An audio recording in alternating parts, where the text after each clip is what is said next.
హైదరాబాద్ నగరంలో Ameenpur police station పరిధిలో outer ring రోడ్డుపై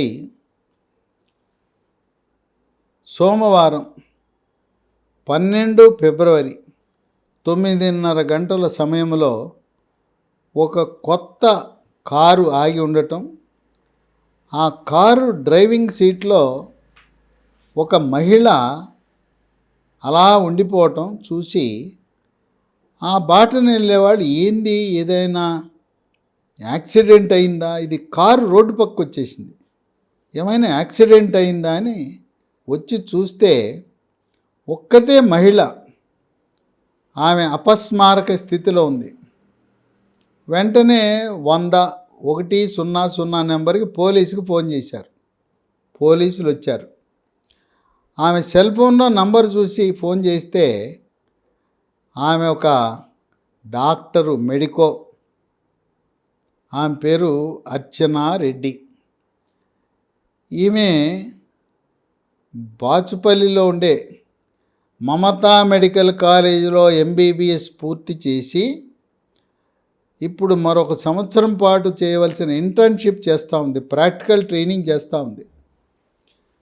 ఆమెని 9:30కి అక్కడ చూసిన తర్వాత ఆమె పనిచేస్తున్న హాస్పిటల్ బాచుపల్లిలో ఉండే మమతా జనరల్ హాస్పిటల్కి తీసుకువెళ్ళారు. పాపం శాయశక్తులా ప్రయత్నించారు, అన్ని రకాల చికిత్సలు చేశారు. 4:30 దాకా అనేక రకమైన ప్రయత్నాలు చేశారు, అయినా ఏమీ ఫలించలేదు. 4:30కి ఆమె మరణించింది. అక్కడ పరిస్థితి చూస్తే కారులో కొన్ని సిరంజిలు ఉన్నాయి, కొన్ని మందు బాటిల్స్ ఉన్నాయి.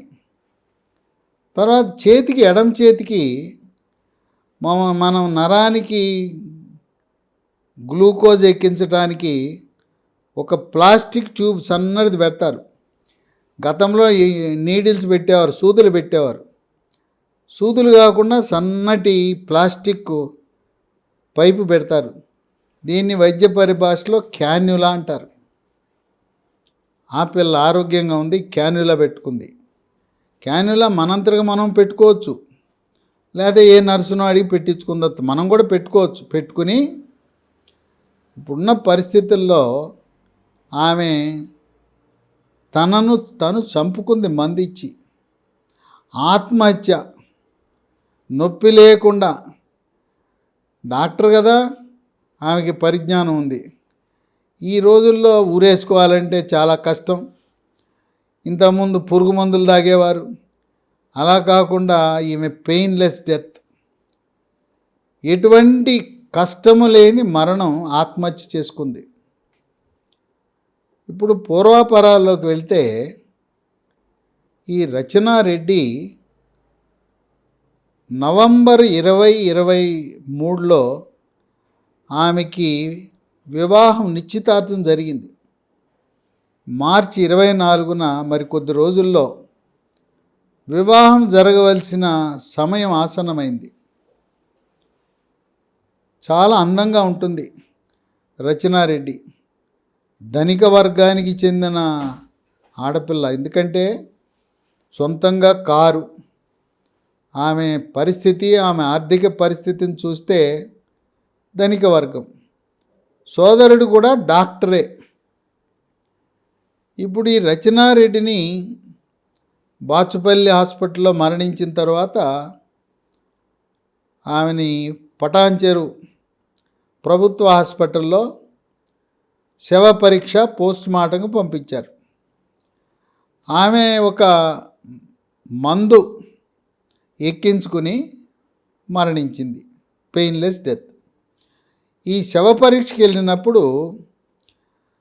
అక్కడుండే ఫారెన్సిక్ నిపుణులు, డాక్టర్లు రక్త నమూనాలను సేకరిస్తారు. రక్త నమూనాలతో పాటు ఏమైనా విషం తాగిందా, విషపూరితమైన ఏమైనా తీసుకుందా అని పరీక్ష చేయటానికి జీర్ణాశయం నుండే అక్కడుండే రసాలు సేకరిస్తారు. అక్కడుండే జీర్ణకోశం నుండే ద్రవాలు సేకరిస్తారు, బాటిల్లో పంపుతారు. వివిధ అవయవ భాగాలు, మెదడు, ఊపిరితిత్తులు, కాలేయము, మూత్రపిండాలు, ఊపిరితిత్తులు ఆ భాగాలను కూడా సీసాల్లో సేకరించి ఫారెన్సిక్ ల్యాబొరేటరీకి విశ్లేషణకు పంపుతారు. శవ పరీక్ష అయిన తర్వాత ఆమె ప్రాథమికంగా ఆత్మహత్య చేసుకుందని అంతవరకు నిర్ధారణ జరుగుతుంది. కానీ ఏ మందు ఉపయోగించి ఆత్మహత్య చేసుకున్నదనేది కొంత కెమికల్ ఎనాలిసిస్, రసాయన పరీక్షల ద్వారా నిర్ధారించవచ్చు.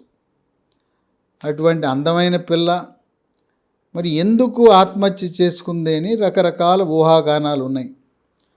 పోలీసులు ఇచ్చిన సమాచారం ప్రకారం బయట వ్యక్తుల ప్రమేయము లేదు. ప్రత్యక్ష సాక్షులు కూడా చెప్తున్నారు. పోనీ ఎవరైనా బలవంతాన ఆమెని ఏదైనా ఎక్కించారా అంటానికి అది లేదు. ఆ కారు పక్కకి వెళ్ళిపోయిందండి, ఆగిపోయిందని చెప్తున్నారు. ఇది ఆత్మహత్య అంటానికి 100% అలాగే కుటుంబ సభ్యులు కూడా ఆమె మానసిక పరిస్థితి కొంత డిస్టర్బ్డ్గా ఉండటం వల్ల, కుంగుబాటు, మానసిక ఒత్తిడికి గురవటం వల్ల ఆత్మహత్యకు పాల్పడింది.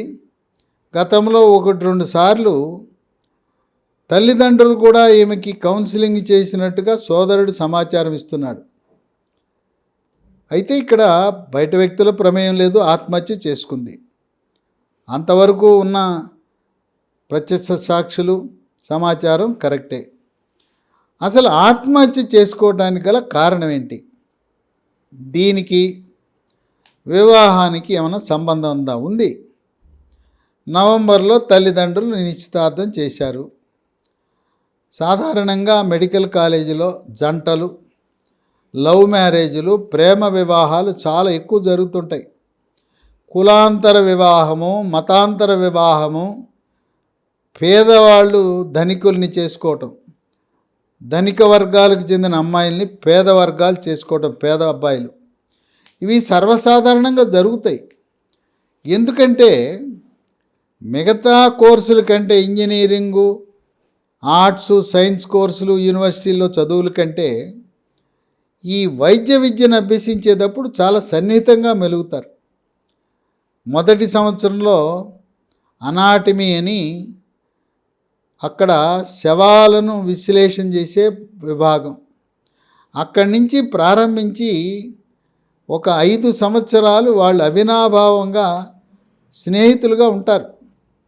అందువల్ల పరిచయాలు పెరుగుతాయి, మనసులు కలుస్తాయి, వాళ్ళు ప్రేమించుకుని వివాహం చేసుకోవాలంటారు. ఇక్కడే సీన్ రివర్స్. ధనిక వర్గానికి చెందిన ఆడపిల్లలు, ఏ ఆటో నడుపుకునే కుర్రవాడికి సీట్ వస్తుంది, వాడు మెరిట్ మీద వస్తుంది, లేదు పాపం రిజర్వేషన్లో వచ్చి ఉంటుంది. ఆటో నడిపే కుర్రవాడికి ఆ తండ్రి ఆటో నడుపుతుంటే ఆటో నడిపేవాడి కొడుక్కి వాడు డాక్టర్ అయినా కోటీశ్వర్లు, అగ్రవర్ణాలకు చెందిన అమ్మాయిని ఇవ్వటానికి తల్లిదండ్రులు ఎట్టి పరిస్థితుల్లో అంగీకరించరు. సోదరుడు డాక్టర్ అయినా మన ఇంటి వరకు వచ్చేసరికి కబుర్లు చెప్తారు, కానీ మన ఇంటి వరకు వచ్చేసరికి మన సోదరో మన అమ్మాయి అయితే అబ్బే ఎట్ట కుదురుతుంది, వాళ్ళ కులం ఏంటి, మా కులం ఏంటి, వాళ్ళేంటి, మా వాచ్మెన్ స్థాయి, మా సెక్యూరిటీ గార్డు స్థాయి లేని వాడి కొడుక్కి మేము ఇవ్వటం ఏంటి అనేది వాళ్ళ యొక్క ఆలోచన ధోరణి ఉంటుంది. నా అంచనా ప్రకారం, నా గత అనుభవాల ప్రకారం అమ్మాయికి ఇష్టం లేకపోయినా అమ్మాయి ఎవరితోనో ప్రేమించి ఉండే అవకాశం ఉంది. ఎవరినో చేసుకుందామని ఇప్పటికే ఆలోచనలో ఉండుండొచ్చు. వీళ్ళు బలవంతంగా తమ తాహతు, తమ స్థాయికి తగ్గట్టుగా అదే సామాజిక వర్గానికి చెందిన వరుడు డాక్టరో కాకపోయినా కోటీశ్వర్ల కుమారుల్నే పెళ్ళాడతారు, వివాహం ఆడతారు. అలాంటి వాళ్ళని నిశ్చితార్థం చేసి ఉండొచ్చు. తర్వాత కొన్ని మీడియాల్లో ఎవరినైతే వివాహం ఆడాలనుకున్నారో అతనికి ఈమెకు మనస్పర్ధలు వచ్చినట్టుగా సమాచారం మీడియాలో వస్తూ ఉంది.